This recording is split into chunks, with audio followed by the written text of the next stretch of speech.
Good morning student. आज हम आपको नया चैप्टर लेके आए हैं गैर व्यावसायिक संस्थाओं के लेके account of non trading organisation. इसमें व्यावसायिक संस्थाएं हमारे देश में बहुत सी काम कर रही है जो लाभ कमाने के लिए यानी प्रॉफिट कमाने के लिए काम करती हैं, लेकिन गैर व्यावसायिक संस्थाएं जो प्रॉफिट कमाने के लिए काम नहीं करती, उनका उद्देश्य समाज की सेवा, अन्य सदस्यों को मनोरंजन और आपके हितों की रक्षा के लिए वे संस्थाएं काम करती हैं। इनका उद्देश्य लाभ कमाना नहीं, लाभ अर्जन करना नहीं होता है। उन्हें हम गैर व्यावसायिक संस्थाएं कहते हैं। गैर व्यावसायिक संस्थाओं के अंतर्गत ऐसे पेशे आते हैं जिन्हें व्यावसायिक प्रक्रिया में शामिल नहीं किया जाता, जो व्यवसाय से संबंधित नहीं होती है, जिसमें व्यवसाय में क्रय विक्रय, माल खरीदना या बेचना होता है। इसमें उसका उद्देश्य क्या होता है? सेवा करना। गैर व्यावसायिक संस्थाओं में संस्था का उद्देश्य होता है सेवा करना, आय अर्जित करना नहीं होता है। ऐसी संस्थाओं को गैर व्यावसायिक संस्था के संज्ञा में रखा जाता है, लेकिन ऐसी भी संस्थाओं को भी हिसाब किताब रखना अनिवार्य होता है। गैर व्यावसायिक संस्थाओं को भी हिसाब किताब रखना अनिवार्य होता है। गैर व्यावसायिक संस्थाओं में जैसे क्लब है, पुस्तकालय है, अनाथालय है, मनोरंजन संस्थाएं हैं, व्यायामशाला है आदि तमाम राजनीतिक गतिविधियां हैं। ये सब स्कूल है, कॉलेज है, धर्म संस्थाएं हैं, मंदिर है, वैद्य है, इंजीनियरिंग है और डॉक्टर है, वकील है। ये सब पेशे को, इन चीज़ों को हम गैर व्यावसायिक संस्थाओं के अंतर्गत रखते हैं, लेकिन इनमें भी हिसाब किताब हमको रखना पड़ता है कि गैर व्यावसायिक संस्थाओं में पेशेवर व्यक्ति के अतिरिक्त साधारण व्यक्ति भी होते हैं। वे अपना हिसाब किताब रखते हैं और हिसाब को ज्ञात करते हैं कि कितना हमको लाभ हो रहा है, और यह भी ज्ञात किया जाता है कहाँ कहाँ कितनी राशि प्राप्त हो रही है। क्योंकि जैसे मंदिर है, क्लब है, धर्मशाला है, यहाँ पे तमाम लोग अपने पैसे दान के रूप में देते हैं। जब दान के रूप में पैसे दिया जाता है तो उसका हिसाब रखा जाता है और साल में एक बार उनका जो है हिसाब किताब दिया जाता है कि जो हमको दान लोग दे रहे हैं, जैसे धर्मशाला है या मंदिर है, वहाँ पर जो पैसे लोग दान देते हैं और उसका हम क्या क्या खर्चा कर रहे हैं, पैसे कहाँ कहाँ से प्राप्त हो रहे हैं, उसका हिसाब साल में एक बार हमको देना पड़ता है। इसीलिए इन संस्थाओं को भी, जो गैर व्यावसायिक संस्था है, इनको भी अपना हिसाब किताब देना पड़ता है कि जो लोग हमको पैसा दे रहे हैं उनका विश्वास हमारा बना रहे कि हम पैसा सही जगह खर्चा कर रहे हैं। जैसे मंदिर में बहुत से लोग दान देते हैं तो वो चाहते हैं कि हमारा पैसा सही जगह यूज हो रहा है। इन सब को के लिए जो है साल में एक बार हमको अपना हिसाब किताब यानी आय व्यय का लेखा जो है संस्था को जारी करना पड़ता है। इसीलिए वे इसका बैलेंस शीट बनाते हैं, आय व्यय का खाता बनाते हैं।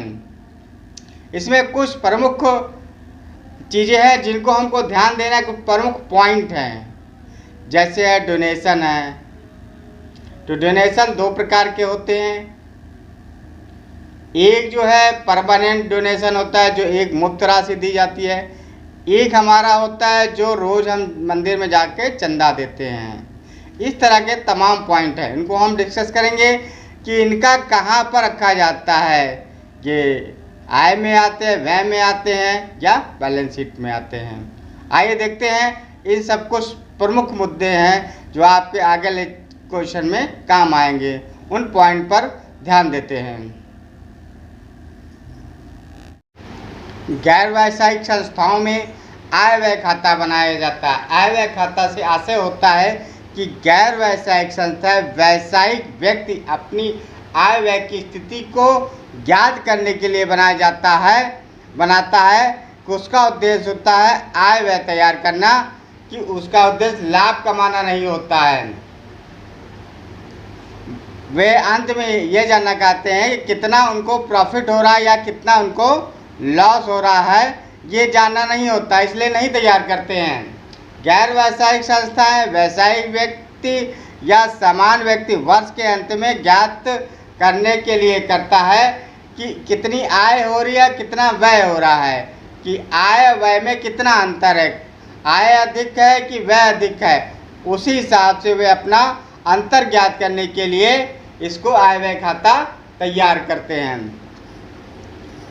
आय व्यय खाते में क्या चीज़ किधर लिखेगा, चिट्ठे में क्या चीज़ लिखेगा, कितना आय व्यय में, इसमें कुछ मुख्य पॉइंट है जिसको हमको ध्यान देना है, जो आपको क्वेश्चन में काम आएंगे। उस कुछ पॉइंट ऐसे हैं जिनको ध्यान देना है। सबसे पहले हमने आपको बताया था कि दान या डोनेशन, दान या डोनेशन की प्रकृति दो प्रकार की होती है, इनकी राशियाँ दो तरह से लोग देते हैं। एक होता है विशिष्ट दान।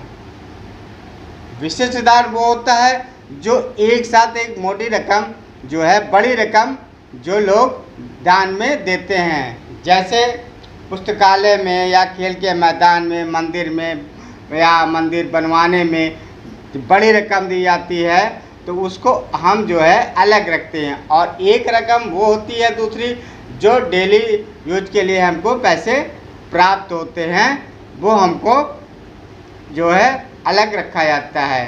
दोनों की स्थितियाँ अलग है, इसलिए दोनों को समझना अनिवार्य है कि इन दोनों को कहाँ पर किस परिस्थिति में किस जगह रखा जाएगा। लगातार हमारे चैनल को सब्सक्राइब और लाइक और कमेंट करना ना भूलें, जिससे हमारा उत्साह होता रहे, हम नए नए वीडियो आपके लिए लाते रहें।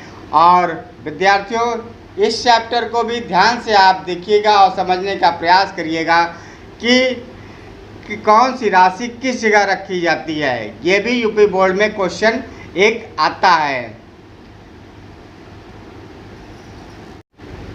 जो एक साथ एक बड़ी रकम दी जाती है उसको हम अस्थाई स्वभाव का मानते हैं, क्योंकि ये एक ही बार दी जाती है। ऐसी राशि को हम चिट्ठे के दायित्व पक्ष की ओर दिखाते हैं। इस प्रकार दान बार बार नहीं दिए जाते, लेकिन एक सामान्य दान होता है। ये दान प्रतिदिन या प्रतिदिन के कार्यों के लिए दिए जाते हैं। ये अस्थाई स्वभाव के कार्य के लिए नहीं दिए जाते हैं। ये छोटी छोटी रकम होती है, इसका अमाउंट कम होता है, जो सामान्य कार्यों के लिए सामान्य दान कहे जाते हैं। ऐसी दान की राशि की रकम छोटी है, इसे आय व्यय खाते के आय पक्ष की ओर दिखाया जाता है। रोज़मर्रा के खर्चे या रोज़मर्रा जो पैसे हमको प्राप्त होते हैं उनको हम आय व्यय खाते के आय पक्ष में दिखाते हैं। इसमें दूसरा पॉइंट है जीवन सदस्यता शुल्क, लाइफ मेंबरशिप फीस। यह एक बार शुल्क देता है और जीवन भर के लिए सदस्य बन जाता है। आजीवन वो सदस्य रहता है जब तक वो संस्था चलती रहती है। यह रकम बड़ी रकम होती है, इसलिए पूंजीगत आय माना जाता है और चिट्ठे के दायित्व पक्ष की ओर दिखाया जाता है। दूसरा होता है प्रवेश शुल्क, जो शुल्क सदस्य बनाने के लिए लिया जाता है। इसको प्रवेश शुल्क कहा जाता है। ये एक ही बार देता है सदस्य, जैसे मंथली हो गया या तिमाही हो गया या छमाही हो गया, इस तरह वो एक बार इस रकम को देता है। प्रवेश शुल्क केवल एक बार दिया जाता है, चूँकि पूंजी के आय पूंजी मानी जाती है, इसलिए इस पूंजी को चिट्ठे के दायित्व पक्ष की ओर इसको दिखाया जाता है। अगला पॉइंट है खेल के सामान की बिक्री, सेल ऑफ स्पोर्ट मटेरियल। जो से खेल का सामान हो जाता है वो पुराना हो जाता है, उसको जब हम बेचते हैं, जो उससे हमको पैसे क्लब को प्राप्त होते हैं, उसे आय व्यय खाते के आय पक्ष में दिखाया जाता है, उसको हम इनकम मानते हैं। ऐसे ही पुराने अखबार की बिक्री, जो पुराना अखबार वहाँ आता है डेली और उसको बेचा जाता है, उसको भी आय मानते हैं। आय पक्ष की आय व्यय खाते के आय पक्ष में आपको दिखाना होता है जो पुराना अखबार, क्योंकि उसको हम बार बार बेचते हैं। ऐसे पुराने सामान की बिक्री, sale of an old assets, जो सामान पुराने हो जाते हैं उनको भी हम बेचते हैं। पुराने सामान की बिक्री से आय जो हमको आय व्यय खाते में नहीं दिखाया जाता है, क्योंकि ये संपत्ति की बिक्री को लाभ होता है, आय व्यय खाते के आय की ओर नहीं हानि होती है, क्योंकि आय व्यय खाते के व्यय की ओर दिखाया जाता है। इसको जो सामान पुराना हो जाता है उससे हमको कीमत कम मिलती है, इससे हम इसको आय व्यय खाते के व्यय की ओर दिखाते हैं। इसी तरह तमाम पॉइंट हैं जो क्वेश्चन जब लगाएंगे उसी के साथ हम आपको बताएंगे, लेकिन ये जो पॉइंट हमने बताए ये महत्वपूर्ण हैं, इनको आप ध्यान से समझिएगा और अगले वीडियो में हम आपको क्वेश्चन शुरू करेंगे और उसको बताएंगे। तो हमारे वीडियो को लाइक और कमेंट्स अवश्य करें। नेक्स्ट वीडियो में हम क्वेश्चन शुरू करेंगे।